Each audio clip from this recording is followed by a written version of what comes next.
세상을 바꿀 새로운 기술이 이 세상에 처음 등장하면 대부분의 사람들은 그 의미를 정확하게 이해하지 못합니다. 보통 이런 반응을 순차적으로 보이죠. 에? 이게 뭐지? 처음 보는데? 들어본 적은 있는데 뭔지는 잘 모르겠어. 이제 뭔지는 알겠는데 별로 유용한 것 같진 않던데. 부자들이나 좋아하는 거지 뭐. 나랑은 상관없어. 이야, 써봤는데 그냥 장난감 수준이더만. 어우, 사용해보니까 꽤 유용하던데. 그럼 항상 사용하고 있지. 에이, 그거 없는 삶은 상상이 안 되지. 옛날 사람들은 진짜 이게 없이 어떻게 살았을까? 영향력이 너무 커져서 규제가 좀 필요해 보이는데? 이 이야기는 제가 좋아하는 모건하우절의 불변의 법칙에 나온 내용입니다. 여러분, 제가 영상 초반에 언급한 사람들의 반응 변화는 우리가 사는 이 세상에 주기적으로 나타납니다. 늘 인류의 문명 발전 과정에 새로운 혁신 기술들이 등장해도 사람들은 그 가치를 알아차리기까지는 꽤 많은 시간과 사회적인 합의와 공감의 과정이 걸리는 거죠. 그리고 대부분의 사람들은 그 혁신의 초기엔 아무 관심이 없다가 시간이 지나 모두가 다 인정하고 나면 그냥 그 상황을 받아들일 뿐입니다. 자, 그렇다면 왜 우리는 이러한 변화를 즉각적으로 인식하지 못할까요? 아마 이 영상을 보시는 분들 중에서는 이런 생각을 하시는 분들도 계실 겁니다. 야, 다 결과론이야. 그게 혁신이라는 걸 그때 어떻게 아냐? 나중에 결과로 나오니까 그래 보이는 거지. 맞습니다, 여러분. 모든 혁신은 예측하기 힘들고 동시에 과소평가하기 쉽습니다. 이에 대해 불변의 법칙에서 모건하우절은 A에서 Z까지 이르는 길은 대단히 복잡할 수도 있고 또 전혀 예상하지 못한 이상한 지점으로 도착하기도 하기 때문에 현재 우리가 지닌 기술과 도구의 미래 모습을 추정하기는 거의 불가능하다고 했죠.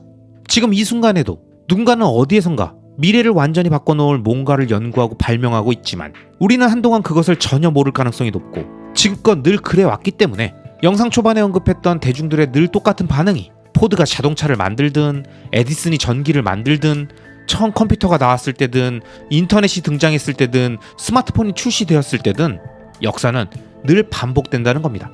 그리고 지금 이 순간에도 우리는 똑같은 경험을 계속하고 있을 겁니다.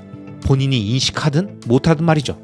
이 책에서는 피셔의 자연 선택의 근본 원리라는 진화 생물학 이론을 설명해 줍니다.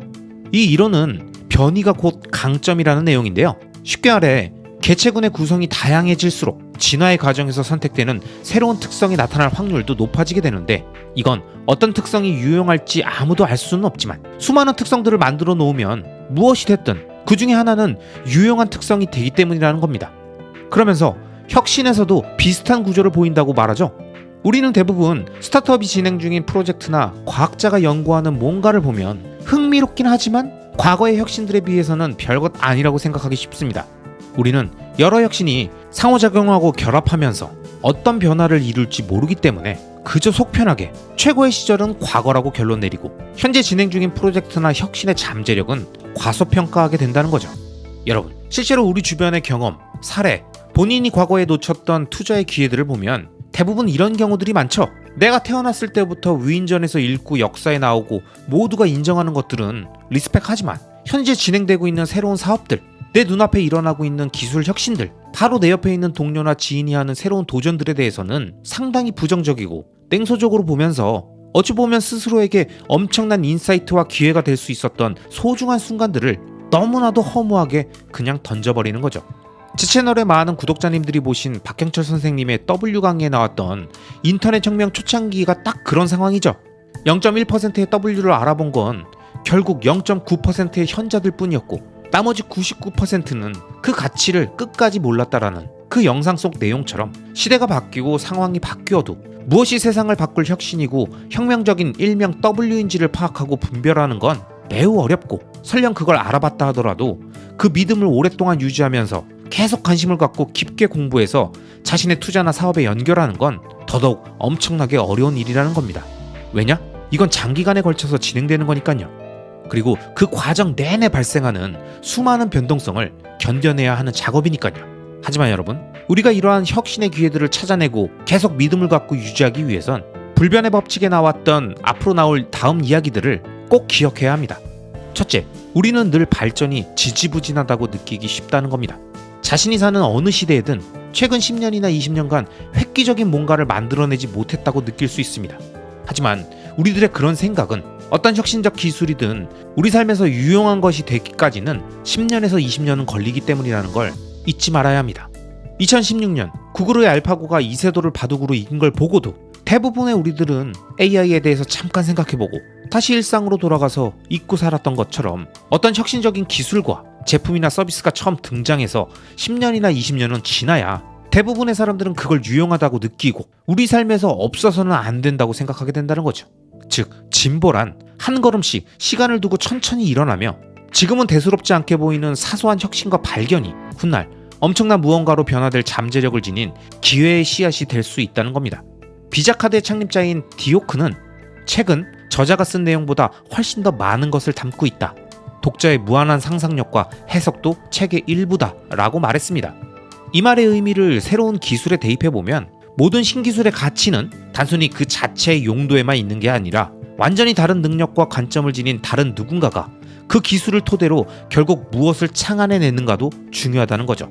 즉, 모건하우절의 이 이야기는 혁신기술의 등장은 시간이 지나면서 그 기술을 활용한 다양한 인프라가 구축되고 관련 네트워크가 점점 넓어지면서 수많은 활용 가치들이 발생되며 처음 그 기술과 제품이 등장했을 때 쉽게 상상할 수 없었던 다양한 생태계가 구성되면서 생태계 참여자들의 다채로운 아이디어들에 의해서 거대한 경제와 문화를 만들게 된다는 겁니다.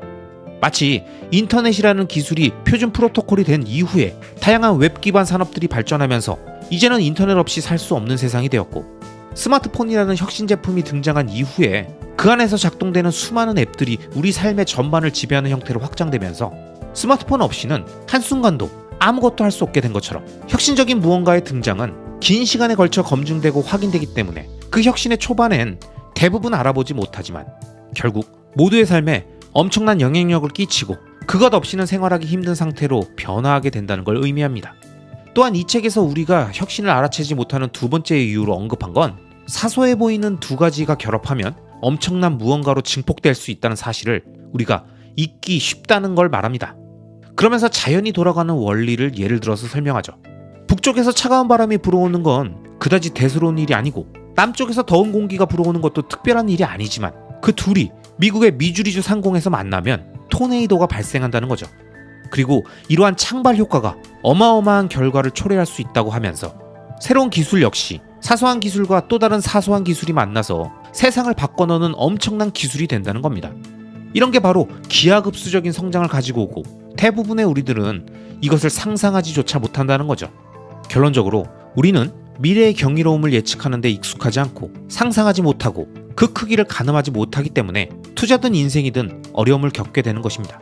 하지만 이번 영상에서 언급한 것처럼 현재의 작은 혁신들이 긴 시간에 걸쳐 쌓이고 모여서 미래에 엄청난 변화를 가지고 올 수 있다는 사실을 잊지 말고 현재 우리 주변에 널려있는 그 혁신의 조각, 미래 퍼즐들을 찾아서 하나씩 맞춰가면서 큰 그림을 파악해 간다면 우리들의 미래는 기하급수적인 성장과 눈부신 변화들이 있을 겁니다.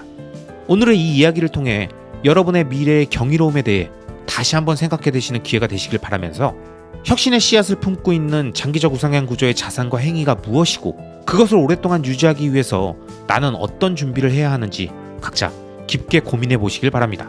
아마 이 영상을 보시는 내내 각자 무언가 떠오르는 것들이 있으셨을 겁니다. 아시겠죠? 그럼 오늘도 끝까지 시청해 주신 모든 분들을 리스펙합니다.